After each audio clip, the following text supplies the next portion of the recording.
This episode is brought to you by Prime Video. In the small town of Holland, Michigan, nothing is ever what it seems. Behind the tulip festivals and pretty houses lay dark secrets that threaten to tear a marriage apart. Nicole Kidman stars in this darkly twisted thriller about a wife and mother whose quest to uncover her husband's secrets may get her more than she bargained for. Holland, streaming on Prime Video March 27th. Hi guys, I'm Christian Collado and I play Havelion in the Madness of Chartrulean. Havelion's journal was designed as an interactive guide to Arcas, with links to articles about a range of topics all within the world of Chartrulean. And now, we're bringing it to you here. The journal begins one Arcasian year prior to the events of Volume 1, with Havelion's first meeting with Chartrulean, and continues into what happens after the calamity. Performed by yours truly and featuring snippets of our original soundtrack by Sean Renner, we hope you enjoyed these little glimpses into the events that transpired prior to the series. Now that's out of the way. You ready to dive in? I am.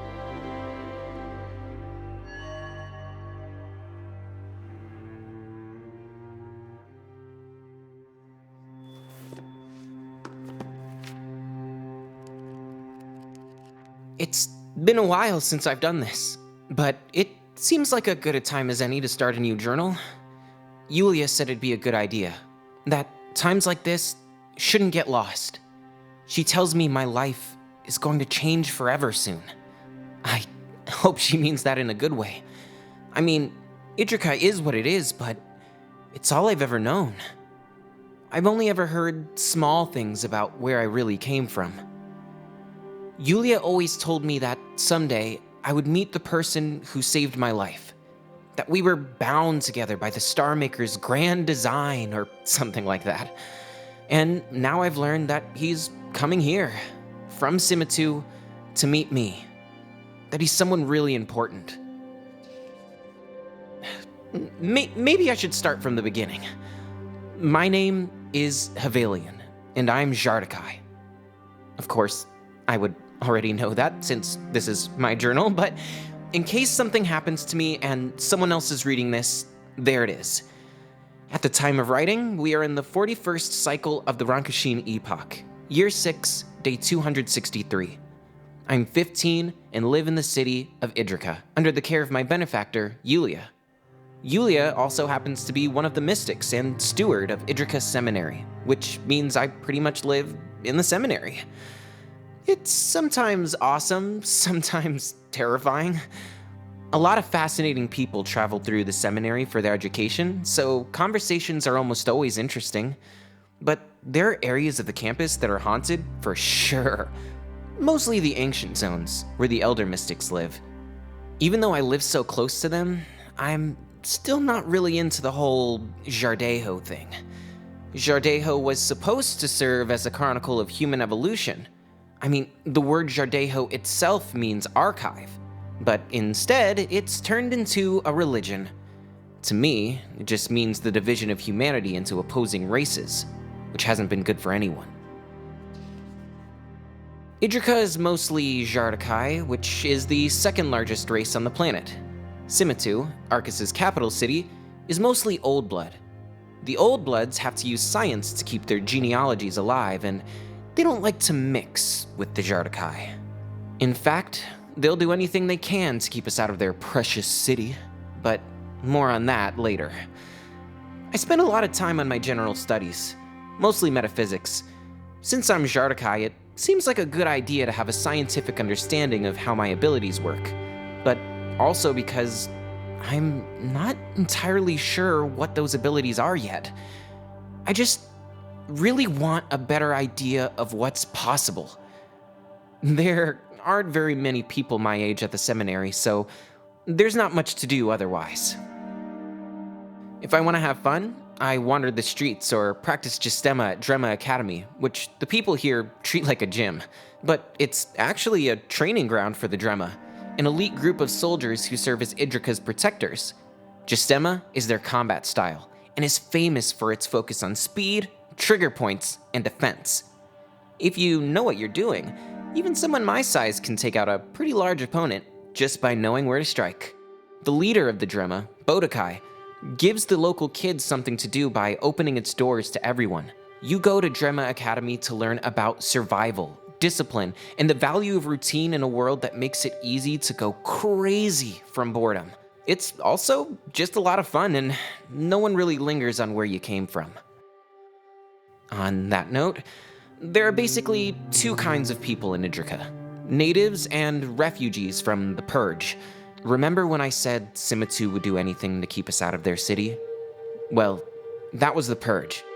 The worst of it happened way before my time, but the laws are technically still in effect to this day, which is how I and so many others got to be here. You would think that refugees have it harder than natives, but that's not really the case. Kids in general have it tough here.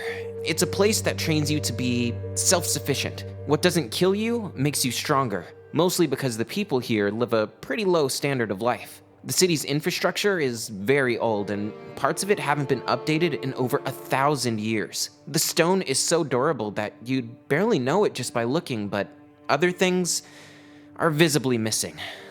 Like a good refuse system. Some areas can get pretty gross. Apparently, a long time ago, the Mystics set up this kind of protectionist deal that keeps the rest of the world out. They wanted to make sure that the more ancient parts of the city are protected and never claimed by any one ruler. Mystic Jardejo doesn't believe in ownership, and kings tend to think they own everything. A lot of important parts of history have been lost that way. The city is still a part of Arcus and has its own representatives. We get some resources like food and other things that are equally distributed to everyone globally, but lately, Idrica's slice of the whole seems to be getting smaller and smaller. Some say that the greed of a few is making it hard for food to come by for the rest of the world. Most blame Simitu for hogging all the resources. Unlike Idrica, the capital has flourished because of the Long War. The Jardejo Order has only made the problem worse by failing to acknowledge it. Idrica feels pretty much abandoned, and the people don't really have a good attitude towards anything having to do with Simitu. I guess that's why they reject modernity. So far, it's only done them more harm than good. That aside, the city's sanctuary status certainly has its drawbacks. Just like the outside world can't get in, nothing can really get out. No people, that is.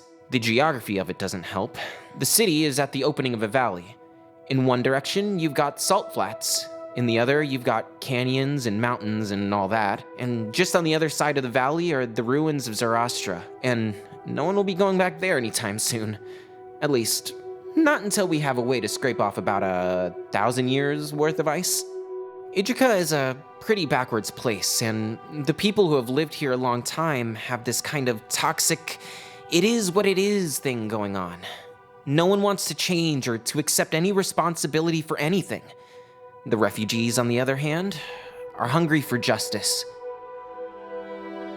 It's a social dynamic that starts a lot of fistfights, but in the end, the natives and the refugees have no choice but to tolerate one another, especially since the war has gotten a little closer to home. We're all fighting over the same scraps, and no one really wins anyway. The people here can be interesting, if you can break that stone barrier and get them to talk. You can pretty easily tell natives from refugees apart by their skin. Natives tend to suffer from vitiligo a lot more than refugees.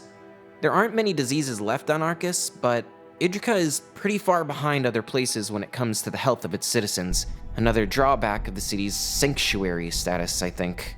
The only good doctor in the entire place is in the seminary, and he spends a lot of time elsewhere. Anyway, none of that's really very interesting. I'm just a kid with no real experiences to write about, so all I can talk about is the world I live in. Of course, I haven't even gotten into anything outside of Idrica, like Greater Arcus, Simitu, and the Long War, but there are better books out there for that. I think for now, I'm just filling pages because I'm a little nervous about who this mystery visitor might be, and whatever he might want from me. I guess I'll learn more soon enough.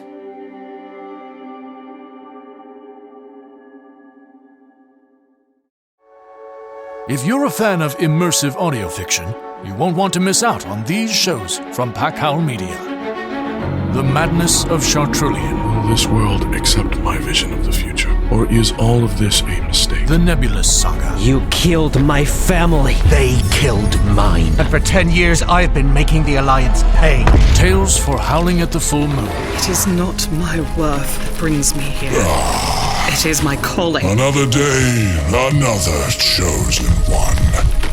To learn more about our shows and find out how to support independent creators, visit packhowlmedia.com.